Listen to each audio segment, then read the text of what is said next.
Bismillahirrahmanirrahim. Assalamu alaikum students. This is 10th chemistry chapter 9 chemical equilibrium, and the topic that we will discuss today is chemical equilibrium and dynamic equilibrium.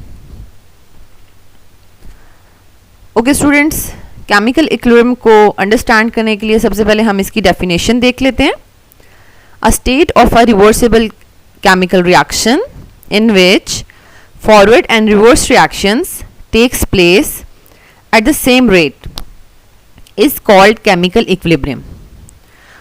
यहाँ पर students definition में एक बात clear हो रही है कि reversible chemical reactions में ही केमिकल इक्विलिब्रियम जो है स्टेट अचीव होती है. ओके, इरिवर्सिबल केमिकल रिएक्शंस में कभी भी केमिकल इक्विलिब्रियम अटेन नहीं होगा क्योंकि all the reactants are completely converted into products और हमारे पास रिएक्टेंट्स जो हैं वो सिस्टम में प्रेजेंट नहीं होते. ओके, अब हम इसकी एग्जांपल देख लेते हैं. ये हमारे पास एक रिएक्शन है that is used for the formation of sulphuric acid at industrial scale. Further reactions को कैरी आउट करते हुए इस रिएक्शन की हेल्प से भी सल्फ्यूरिक एसिड जो है वो प्रिपेयर किया जाता है. अब हमारे पास आप देख लें लेफ्ट साइड पे जो हमारे पास रिएक्टेंट्स हैं 4SO2 मॉलिक्यूल्स हैं. ओके, और आपके पास 2 ऑक्सीजन मॉलिक्यूल्स हैं और इक्वेशन भी आपको यही बता रही है. ठीक है, 4 सल्फर डाइऑक्साइड के मॉलिक्यूल्स ले लें और 2 ऑक्सीजन के मॉलिक्यूल्स ले लें, देन हमारे पास टोटल 4 सल्फर ट्राइऑक्साइड के मॉलिक्यूल्स बनने चाहिए.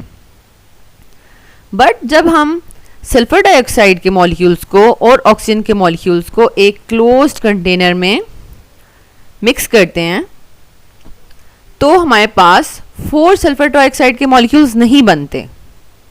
बिकॉज जब प्रोडक्ट बनती है तो प्रोडक्ट के मॉलिक्यूल्स भी आपस में कोलाइड करते हैं और दोबारा से रिएक्टेंट्स में कन्वर्ट हो जाते हैं. ओके, बिकॉज ये हमारे पास डायरेक्ट रिएक्शन नहीं है, कंप्लीशन रिएक्शंस नहीं हैं कि जिसमें रिएक्टेंट्स कंप्लीटली प्रोडक्ट्स में कन्वर्ट हो जाते हैं. ये हमारे पास रिवर्सिबल रिएक्शन है जिसको हमने डबल हेडेड एरो के साथ शो किया हुआ है. और जब हमारे पास प्रोडक्ट्स जो हैं वो आपस में कोलाइड करके रिएक्टेंट्स में कन्वर्ट होते हैं तो all the time reaction mixture में हमारे पास तीनों मॉलिक्यूल्स प्रेजेंट होते हैं. सल्फर डाइऑक्साइड के मॉलिक्यूल्स भी प्रेजेंट होते हैं, ऑक्सीजन के मॉलिक्यूल भी प्रेजेंट होते हैं और सल्फर ट्राइऑक्साइड के मॉलिक्यूल्स भी प्रेजेंट होते हैं ऑल द टाइम. ओके, जैसे कि ये मेंशन है at equilibrium all the 3 types of molecules are present. Okay, अब हम इस पूरे प्रोसेस को देखते हैं कि किस तरीके से मॉलिक्यूल्स आपस में कोलाइड करके इक्विलिब्रियम स्टेट अचीव करते हैं. ओके, तो स्टूडेंट्स ये हमारे पास लेफ्ट साइड पे मैंने रिएक्टेंट्स रखे हुए हैं और राइट साइड पे प्रोडक्ट्स हैं. तो प्रोडक्ट्स आपको नज़र आ रहा है एट द स्टार्ट कोई प्रोडक्ट नहीं है. ऑल द जो रिएक्शन चैम्बर है उसके अंदर आपको तमाम रिएक्टेंट्स नज़र आ रहे हैं. ठीक है, ये तमाम आपको रिएक्टेंट्स नज़र आ रहे हैं. अब ये किस तरह से आपस में रिएक्ट कर रहे हैं, लेट्स स्टार्ट. अब ये ऑक्सीजन मॉलिक्यूल सल्फर डाइऑक्साइड के मॉलिक्यूल से रिएक्ट करता है और 2 सल्फर ट्राइऑक्साइड मॉलिक्यूल्स बन जाते हैं. ठीक है, बट अभी स्टार्ट ऑफ द रिएक्शन में प्रोडक्ट्स जो हैं वो अमाउंट में कंसंट्रेशन में कम होती हैं, इसलिए रिवर्स प्रोसेस जो है वो बहुत स्लो होता है या नहीं होता. अब देखिए दोबारा से second molecule of oxygen 2 sulphur dioxide molecules के साथ रिएक्ट कर रहा है और ये कन्वर्ट हो रहे हैं 2 सल्फर ट्राइऑक्साइड मॉलिक्यूल्स में. ओके, अब रिएक्शन मिक्सचर में जो है वो प्रोडक्ट की अमाउंट ज़्यादा हो गई है, उसके मॉलिक्यूल्स आपस में कोलाइड कर रहे हैं और वो दोबारा से हमारे पास रिएक्टेंट्स बना रहे हैं. ओके, अब यहाँ पर देखिए कि ये जो लाइन है ये भी हटा देते हैं. रिएक्टेंट्स और प्रोडक्ट्स नहीं अब हम इनको कहेंगे, बल्कि हम इनको रिएक्शन मिक्सचर कहेंगे. बिकॉज अब ये रिएक्शन मिक्सचर इसमें हमें रिएक्टेंट्स और प्रोडक्ट्स की अमाउंट ऑल द टाइम यही मिलेंगी. ओके, अब ये स्टेट आ चुकी है जब इक्विलिब्रियम अटेन हो चुका है, इक्विलिब्रियम स्टेट अचीव हो चुकी है, ठीक है। और ऑल द टाइम अब हमें रिएक्शन मिक्सचर में रिएक्टेंट्स भी मिलेंगे और प्रोडक्ट्स भी मिलेंगे और उनकी amounts all the time constant रहेंगी। ओके, कांस्टेंट का क्या मतलब है कि ऑल द टाइम हमारे पास 2 मॉलिक्यूल्स SO2 के होंगे, 1 मॉलिक्यूल ऑक्सीजन का होगा और 2 मॉलिक्यूल्स SO3 के होंगे ऑल द टाइम। ओके, अब देखिए अगर तो ये रिएक्टेंट्स कंबाइन करके प्रोडक्ट बनाते हैं तो at the same time products भी आपस में कोलाइड करके दोबारा से रिएक्टेंट्स बना देंगे। लेट्स सी कि ये कैसे होगा। अब ये देखें, ये रिएक्टेंट्स आपस में कंबाइन हुए, इन्होंने प्रोडक्ट्स के 2 मॉलिक्यूल्स बना दिए। At the same time products के 2 मॉलिक्यूल्स आपस में रिएक्ट करके रिएक्टेंट्स के मॉलिक्यूल्स बना देंगे। ओके, अगेन आपके पास रिएक्शन मिक्सचर में वही कंसंट्रेशन है, 2 मॉलिक्यूल्स जो हैं वो SO2 के हैं, 1 ऑक्सीजन का है और 2 जो हैं वो आपके पास SO3 के मॉलिक्यूल्स हैं। ओके, सेम कंसंट्रेशन है, कांस्टेंट। ये प्रोसेस कंटिन्यू रहेगा, फॉरवर्ड रिएक्शन और रिवर्स रिएक्शन सेम रेट पे जो है वो टेक्स प्लेस होंगे। लेट्स सी अगेन, अब रिएक्टेंट्स आपस में कोलाइड कर रहे हैं, प्रोडक्ट्स के 2 मॉलिक्यूल्स बना रहे हैं और at the same time products के मॉलिक्यूल्स आपस में कोलाइड करके रिएक्टेंट्स के मॉलिक्यूल्स बना लेते हैं। तो आई होप सो इस एग्जांपल से आपको इक्विलिब्रियम कैसे अचीव होता है रिवर्सिबल रिएक्शंस में वो समझ आ गई होगी। Okay students, now move towards it's example कि हमने इसको लिखना कैसे है। ठीक है, ये हमने रिएक्शन लिख दिया और यहाँ पर हमने क्या बताना है कि जब हमने सल्फर डाइऑक्साइड और ऑक्सीजन की गैसेस को मिक्स्ड किया इन अ क्लोज्ड और सील्ड कंटेनर तो 2 प्रोसेसेस हो रहे थे। Molecules of SO2 and oxygen आपस में रिएक्ट करके सल्फर ट्राइऑक्साइड बना रहे थे और सल्फर ट्राइऑक्साइड के मॉलिक्यूल्स जो हैं वो डिकम्पोज करके हमारे पास SO2 और ऑक्सीजन के मॉलिक्यूल्स बना रहे थे। ठीक है, और आपने इनके फॉरवर्ड और रिवर्स रिएक्शंस को अलग अलग से मेंशन करना है। फॉरवर्ड रिएक्शन को आपने अलग से सिंगल हेडेड एरो के साथ शो करना है, रिवर्स रिएक्शन को अलग से सिंगल हेडेड एरो के साथ शो करना है। ओके, अब एक चीज नोट करें कि फॉरवर्ड रिएक्शन में हमारे पास रिएक्टेंट्स जो हैं वो SO2 और ऑक्सीजन के मॉलिक्यूल्स हैं, लेकिन रिवर्स रिएक्शन में हमारे पास रिएक्टेंट्स जो हैं वो SO3 के मॉलिक्यूल्स हैं। ओके,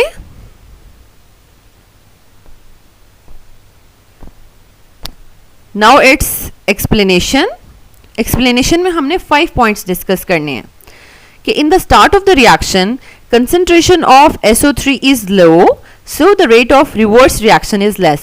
ठीक है, मतलब हमारे पास प्रोडक्ट कम बनी होती है इसलिए रिवर्स रिएक्शन बहुत ही कम होता है। लेकिन जैसे जैसे after some time as the concentration of SO3 becomes higher, जब प्रोडक्ट की कंसंट्रेशन ज़्यादा हो जाती है तो हमारे पास रेट ऑफ रिवर्स रिएक्शन भी फास्ट हो जाता है। Okay, and eventually the 2 rates becomes equal, means के फॉरवर्ड रेट और रिवर्स रेट इक्वल हो जाते हैं। At this stage SO3 decomposes to SO2 and oxygen as fast as SO2 and oxygen produces sulfur trioxide। Okay, ये 3rd point की ही explanation है। And last में हम बताएंगे कि at this stage reaction reached at chemical equilibrium state. अब वो पॉइंट आ गया है कि सिस्टम ने equilibrium chemical equilibrium state attain कर ली है। Okay students, we can represent this chemical equilibrium state by graph also. यहाँ पर देखिए हमने y एक्सिस पर कंसंट्रेशन को शो किया है, x एक्सिस पर हमने टाइम को शो किया है। जैसे कि हमें पता है कि हमारे पास सल्फर डाइऑक्साइड की कंसंट्रेशन जो है वो सबसे ज्यादा थी। ओके, एंड ऑक्सीजन की कंसंट्रेशन उससे थोड़ी लो थी और सल्फर ट्राइऑक्साइड मींस के प्रोडक्ट जो है वो उसकी कंसंट्रेशन बिल्कुल भी नहीं थी at the start of reaction, because ये एक प्रोडक्ट है। लेकिन with the passage of time, जैसे जैसे टाइम गुजरता गया, हमारे पास ऑक्सीजन की और सल्फर डाइऑक्साइड की कंसंट्रेशन कम होती गई। ओके और अब ये जो स्लोप है आपको ये बिल्कुल स्ट्रेट नजर आ रहा है, स्ट्रेट। इसका मतलब है कि अब जैसे जैसे टाइम पास होता जाएगा, जैसे जैसे टाइम आगे पास होगा, ऑक्सीजन की कंसंट्रेशन भी कांस्टेंट रहेगी और सल्फर डाइऑक्साइड की कंसंट्रेशन भी कांस्टेंट रहेगी। और इसी तरह अगर हम प्रोडक्ट की बात करें तो प्रोडक्ट स्टार्ट में हमारे पास बिल्कुल नहीं थी, जीरो कंसंट्रेशन, लेकिन with the passage of time इसकी कंसंट्रेशन जो है वो इंक्रीज हो रही थी। और एक टाइम आया ये टाइम, ठीक है, कि इसकी कंसंट्रेशन कांस्टेंट हो गई। अब जैसे जैसे टाइम आगे पास करेगा SO3 की कंसंट्रेशन भी कांस्टेंट ही रहेगी। ओके बिकॉज जब सल्फर डाइऑक्साइड और ऑक्सीजन जो है रिएक्ट करके प्रोडक्ट बनाते हैं तो प्रोडक्ट दोबारा से रिएक्टेंट्स बना देती है। तो इसलिए जो रिएक्शन मिक्सचर में हमारे पास इक्विलिब्रियम स्टेट में हमारे पास concentration of reactants and products जो हैं वो कांस्टेंट रहेंगी all the time. Okay students, now हमारा second part of the this lecture that is dynamic equilibrium. Dynamic equilibrium में हमारे पास क्या है कि chemical equilibrium is called as dynamic equilibrium. इसी को हम डायनामिक कहते हैं। अच्छा स्टूडेंट, सबसे पहले डायनामिक का आप लिटरल मीनिंग देख लें, that is motion in movement. Okay अब हमारे पास देखें कि हम केमिकल इक्विलिब्रियम को ही डायनामिक इक्विलिब्रियम क्यों कहते हैं। There are 3 points to discuss. Number 1, both forward and reverse reactions do not stop when equilibrium state is reached. या जब इक्विलिब्रियम अचीव हो भी जाता है तो forward and reverse reaction stop नहीं होते, वो कॉन्टिन्यूसली जो है वो फॉरवर्ड रिएक्शन भी हो रहा होता है, रिवर्स भी हो रहा होता है, लेकिन उनका रेट जो है वो सेम होता है। ओके इसका मतलब है कि जो इक्विलिब्रियम है वो मोशन में रहता है all the time. Second, the individual molecules keep on reacting continuously. And third one, but there is no change in actual amounts of reactants and products at equilibrium state. Okay, actual amounts उतनी ही रहेंगी all the time। ये हमने इसका reaction लिख दिया। The most important part of this lecture कि आप अपने कॉपीज पर इसको नोट डाउन करेंगे। केमिकल इक्विलिब्रियम टॉपिक को किस तरह से आपने लिखना है वो लिखा हुआ है इस स्लाइड पर। सबसे पहले आप इस डेफिनेशन को लिखेंगे। वन मोर थिंग स्टूडेंट्स कि अभी आप जो है 9th-10th के स्टूडेंट्स जो हैं वो उनके लिए शॉर्ट नोट्स मेकिंग स्ट्रैटेजीज सीखना बहुत इंपॉर्टेंट है। इसलिए आपने जिस तरीके से इन स्लाइड्स पर लिखा गया है आपको इसी तरीके से इसको अपने कॉपीज पर उतारना है। ओके देन आप एग्जाम्पल कोड करेंगे और 5 पॉइंट्स की एक्सप्लेनेशन आप लिखेंगे। ओके सेकेंड, डायनामिक इक्विलिब्रियम को भी आप इसी तरीके से नोट डाउन करेंगे अपनी कॉपीज पर और इस तरीके से आपको पता चलेगा कि how you have to attempt the questions in the exams. Okay and the last part of this video lecture कि एग्जाम्स पॉइंट ऑफ व्यू से कैसे आ सकता है क्वेश्चन, आपसे डिफाइन करने के लिए कहा जा सकता है chemical equilibrium and dynamic equilibrium, या ये भी कहा जा सकता है कि how chemical equilibrium is called as dynamic equilibrium. तो आपको बताना है कि किस तरीके से हम उसको डायनामिक इक्विलिब्रियम क्यों कहते हैं। We have discussed 3 points. Okay 2018 final exams में इवनिंग पेपर में हमारे पास ये ऑब्जेक्टिव आया हुआ था इस टॉपिक में से। स्टूडेंट्स यहाँ पर एक चीज इंपॉर्टेंट है नोट डाउन करने के लिए।